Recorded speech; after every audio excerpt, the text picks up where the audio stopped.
اس کا کون ذمہ دار ہے؟ پولیس حکام کا کہنا تھا کہ ملزمہ کا جو نام ہے وہ ہے جی سارہ خان، اور اس اپنا بیان قلم بند کرانے کے لیے جی آئی ٹی کے سامنے جو ہے اب اس کو پیش کیا جائے گا، اور معاملے پہ خاتون سے مزید تفتیش بھی جاری ہے۔ پولیس حکام کا کہنا ہے کہ لاہور کے نجی کالج میں فرسٹ ایئر کی طالبہ سے یہ جو کہا گیا تھا کہ زیادتی مبینہ طور پہ ہوئی ہے، جو کہ غلطی خبر تھی، تو اس کے اوپر جو 4 مقدمات ہیں اور مزید انہوں نے کہا جی ہم نے درج کیے ہیں، جس میں سے ایک خاتون یہ بھی تھی، اور اب جو ہے اس خاتون کو میرے خیال سے بھگتنا پڑے گا۔ لیکن افسوس کی بات یہ بھی ہے، اپنی ریاست سے یہ بھی گلہ ہے کہ جو لوگ ویل نون ہوتے ہیں انہیں آپ جیلوں کے اندر بیٹھ کے مٹن بھی کھلاتے ہیں، پائے بھی کھلاتے ہیں، انہیں آپ جو ہے نا چکندر کے جوس بھی پلاتے ہیں۔ جو اصل میں اس چیز کو کرنے والے لوگ ہوتے ہیں، جو آپ کے ملک کے اندر انارکی پھیلاتے ہیں، وہ ڈگی میں چھپ کے بھاگ جاتے ہیں، آپ انہیں بھی کچھ نہیں کہتے، تو پھر اس طرح کے لوگوں کو پکڑ کے بھی پھر زور آزمائی کرنے کا کوئی فائدہ نہیں ہے۔ وہ کہتے ہیں برے کو نہ کہو، برے کی ماں کو جا کے پکڑو۔ تو پھر آپ اگر اس کی روٹ کاز کو نہیں پکڑتے، آپ اس کا مین سورس نہیں پکڑتے، تو پھر فائدہ کیا؟ اور اب جو اگلی خبر آپ کے ساتھ شیئر کرنے جا رہی ہوں وہ اسی سے ریلیٹڈ ہے، جس کو سن کے بہت دکھ ہوا۔ دکھ یہ ہوا کہ ابھی میں جو رونا رو رہی تھی کہ 9 مئی کے لوگوں کو تو آپ چھوڑتے جا رہے ہیں، تو اسی سے ریلیٹڈ یہ خبر ہے جناب کہ گلوکار ہیں جی ایک عمر ملک، ان کو بھی 9 مئی کے کیس کے اندر بری کر دیا گیا ہے، اور ان کے اوپر کیس بنا تھا کہ یہ جناح ہاؤس میں جا کے انہوں نے توڑ پھوڑ کی تھی۔ آپ کو بتا دوں کہ ان کو 10 مئی کو گرفتار کیا گیا تھا، اور 10 روزہ جسمانی ریمانڈ ان کا مکمل ہوا تھا، اور اس کے بعد ان کو اے ٹی سی کے تھرو جو ہے وہ پیش کیا گیا تھا۔ انسداد دہشت گردی عدالت لاہور نے گلوکار عمر ملک کو 9 مئی میں جناح ہاؤس حملہ کیس سے بری کر دیا۔ عمر ملک کو F I A cyber crime wing کی جانب سے 10 اکتوبر کو گرفتار کیا گیا تھا۔ 10 روزہ جسمانی ریمانڈ مکمل ہونے کے بعد اب ان کو عدالت پیش کیا جائے گا۔ اے ٹی سی کے جج نے تفتیشی افسر سے مکالمہ کرتے ہوئے کہا کہ ملزم کو 16 ماہ کے بعد گرفتار کیوں کیا گیا، کیونکہ وہ پکڑا ہی اب گیا، آپ 16 ماہ کیوں خاموش رہے؟ اے ٹی سی جج نے پوچھا کہ ملزم کو عدالت سے اشتہاری کیوں نہیں کروایا گیا، ملزم کو مقدمے سے بری کیا جاتا ہے۔ تو آپ کو پتہ ہی ہے ہماری عدالتیں آج کل کیا کردار ادا کر رہی ہیں، اور اسی لیے پھر یہ لوگ جب چھوٹ کے باہر نکلتے ہیں تو یہ دندناتے پھرتے ہیں۔ اس میں سے کئی لوگ جو ہیں جو سیاست سے ریلیٹڈ ہوتے ہیں، وہ سمپتھی لینے کے لیے یہ جھوٹ بولتے ہیں کہ ان کے اوپر تشدد ہوا، ان کی زبانیں کاٹ دی گئیں، ان کے نازک اعضاء پہ تشدد ہوا، اور جو دوسرے ہوتے ہیں وہ باہر آ کر ویوز کی خاطر اور مشہور ہو جاتے ہیں اور اس طرح کی حرکات کرتے ہیں۔ اور اب چلتے ہیں جی اگلی خبر کی طرف۔ اگلی خبر یہ ہے کہ پاکستان سٹاک ایکسچینج میں کاروبار کا مثبت دن رہا۔ سٹاک ایکسچینج ایک دفعہ پھر سے بلندی کی سطح چھو رہی ہے، اور 100 انڈیکس میں 807 پوائنٹس کا اضافہ جو ہے وہ اب تک ہو چکا ہے، اور سٹاک ایکسچینج میں کاروباری دن میں 100 جو انڈیکس ہے اس میں 823 پوائنٹس جو ہیں وہ بڑے ہیں۔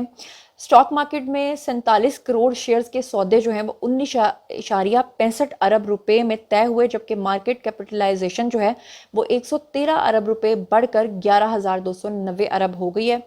اور آئی ایم ایف نے ایک بہت ہی خوش آئند بات کی ہے، جو کہ آئی ایم ایف سے میں ایکسپیکٹ نہیں کرتی، کیونکہ وہ بڑی کڑی شرائط لگاتے ہیں۔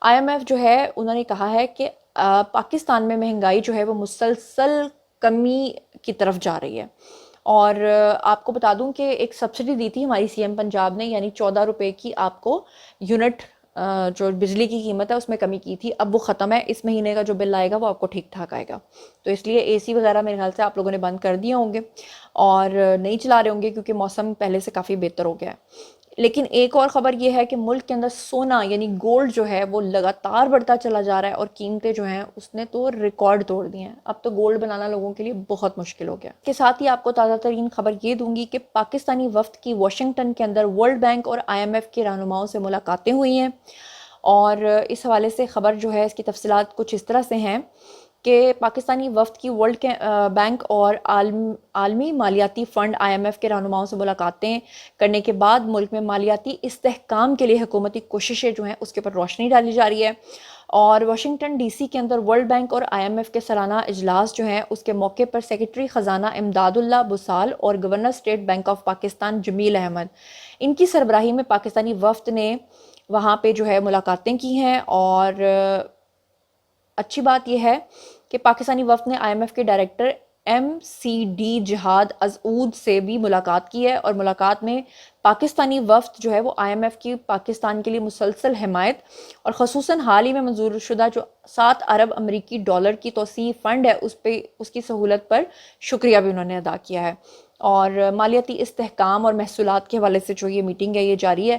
تو یہ میرا فرض تھا جی آپ کو بتانا کہ اس وقت کیا ہو رہا ہے، کیونکہ بہت کم لوگ ہیں جو آپ سے اس طرح کی باتیں شیئر کرتے ہیں. بس ملک کے اندر کیا انریسٹ ہو رہا ہے، لیکن جو اچھی خبریں ہیں وہ کوئی بھی شیئر نہیں کرتا. ایک اور خبر آپ کے ساتھ شیئر کرتی ہوں کہ آپ کو پتہ ہے کہ 26ویں آئینی ترمیم جو منظور کی گئی ہے اس کے اوپر پی ٹی آئی والوں نے اپنے ہی لوگوں کو غدار قرار دینا شروع کر دیا ہے. اور اس کا جو پہلا نشانہ بنے ہیں وہ کون بنے ہیں؟ زین قریشی، جو کہ شاہ محمود قریشی کے بیٹے ہیں. میں چاہتی ہوں کہ آپ ان کا بیان سنیں، لیکن اس سے پہلے میں آپ کو بتا دوں کہ اس کے اوپر فرحان ورک ہیں جی، انہوں نے ٹویٹ کیا. انہوں نے کہا کہ تحریک انصاف اپنے ہی بچے کھانے والا سانپ بن گئی. شاہ محمود قریشی بیچارہ 2 سال سے قید ہے. آج صبح سے شاہ صاحب اور ان کے بیٹے زین قریشی کو گندی گالیاں دے کر بکاؤ بول رہے ہیں. زین قریشی پارلیمنٹ کے قریب بھی نہیں آیا، لیکن اپنے ہی لوگوں کو گالیاں دے دے کر بدنام کرتے ہیں. کیا کہہ رہے ہیں زین قریشی؟ ہیو اے لک. بسم اللہ الرحمن الرحیم. مجھے ابھی ٹی وی کے ذریعے یہ اطلاع ملی ہے کہ میرے خلاف ایک جھوٹا اور بے بنیاد پروپیگنڈا کیا جا رہا ہے اور کہا جا رہا ہے کہ میں اس وقت قومی اسمبلی میں موجود ہوں اور اس 26ویں آئینی ترمیم کو اپنا ووٹ دے رہا ہوں. میں اس کی مکمل طور پہ مذمت کرنا چاہتا ہوں، اس کی تردید کرنا چاہتا ہوں اور یقین دلانا چاہتا ہوں اپنے حلقے کی عوام کو، اپنی پی ٹی آئی کی فیملی کو اور اپنے قائدین کو کہ میں کبھی سوچ بھی نہیں سکتا کہ میں اس امینڈمنٹ کو ووٹ دوں گا. اور ایک بہت ہی امپورٹنٹ خبر جو پچھلے کافی دنوں سے آپ کے ساتھ شیئر کرنا چاہ رہی تھی اور وہ نہیں ہو پا رہی تھی کیونکہ دوسرے میس کے اندر جو یہ خبر رہ گئی تھی. آپ کو بتا دوں کہ کینیڈا نے اس سے پہلے بھی ایک بیان دیا تھا جس میں انہوں نے بھارت کو ایک دہشت گرد ریاست قرار دیا تھا، اور اب فائنلی کینیڈا نے باقی تمام جو بھارتی سفارتکار ہیں ان کو بھی نوٹس دے کر اپنے ملک سے نکل جانے کی تنبیہ کر دیا ہے. آپ کو اچھے طریقے سے یاد ہوگا کہ ان کے ایک سکھ تھے جو کینیڈا کے نیشنلسٹ تھے، اور ان کے اوپر انہوں نے حملہ کروا کے ان کو مروایا تھا. اور اس کے اندر کون کون لوگ نکلے ہیں تھوڑی سی تفصیلات ذرا سن لیجئے گا. کہ سلامتی کے لیے خطرہ بننے والوں کو برداشت نہیں کیا جائے گا، یہ کہا ہے وزیر خارجہ میلینی جولی نے، جو کہ انہوں نے پریس کانفرنس کی. اور کینیڈا کی وزیر خارجہ ہیں، انہوں نے واضح کیا کہ کسی بھی ایسے انسان کو کینیڈین سرزمین کے اوپر برداشت نہیں کیا جائے گا جس کے باعث مقامی سطح پر لوگوں کی سلامتی خطرے میں پڑتی ہو. اس سے پہلے آپ کو پتا ہوگا وزیر اعظم ہیں جی ان کے جسٹس ٹروڈو، ان کے ساتھ پریس کانفرنس سے خطاب کرتے ہوئے جو کینیڈین وزیر خارجہ ہیں انہوں نے کہا کہ بھارت کے 6 سفارتکاروں کو نکالا جا چکا ہے اور جو رہ گئے ہیں وہ نوٹس پر ہیں، ان کو بھی نکالا جائے گا. یہاں پر آپ کو بتا دوں کہ کچھ دن پہلے بھارت اور کینیڈا کے سفارتی تعلقات کو اچانک بڑا دھچکا اس وقت لگا تھا جب کینیڈا کے تفتیش کاروں نے جب اپنی انویسٹیگیشن کی تھی. جو پچھلے سال کینیڈین صوبہ ہے جی جس کا نام ہے برٹش کولمبیا، وہاں پر خالصتان کی تحریک کو سپورٹ کرنے والے ایک شخص تھے جن کا نام تھا ان کے خالصتان نواز سکھ لیڈر، اور ان کا جو نام ہے ہردیپ سنگھ نجر تھا.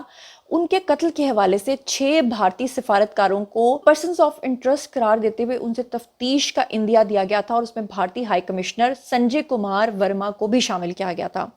بھارت نے کینیڈین حکومت کے اقدام کے اوپر رد عمل ظاہر کرتے ہوئے ہائی کمشنر کو واپس بلانے کا فیصلہ کیا تھا، اور اس پہ کینیڈین حکومت نے سنجے کمار ورما کو نکل جانے کا حکم دیا تھا. اس کے بعد بھارت نے بھی چند کینیڈین سفارتکاروں کو نکل جانے کا حکم دیا، اور تب سے اب تک دونوں ملکوں کے درمیان جو کشیدگی ہے وہ برقرار ہے، کیونکہ کینیڈا کا کہنا یہ ہے کہ بھارتی ریاست جو ہے وہ دہشت گردی کرتی ہے اور ان کی جو سیکرٹ ایجنسیاں ہیں وہ دوسرے ممالک کے اندر جا کر لوگوں کو ٹارگٹ کرتے ہیں، ان کو ہٹ کرتے ہیں، ان کو مرواتے ہیں.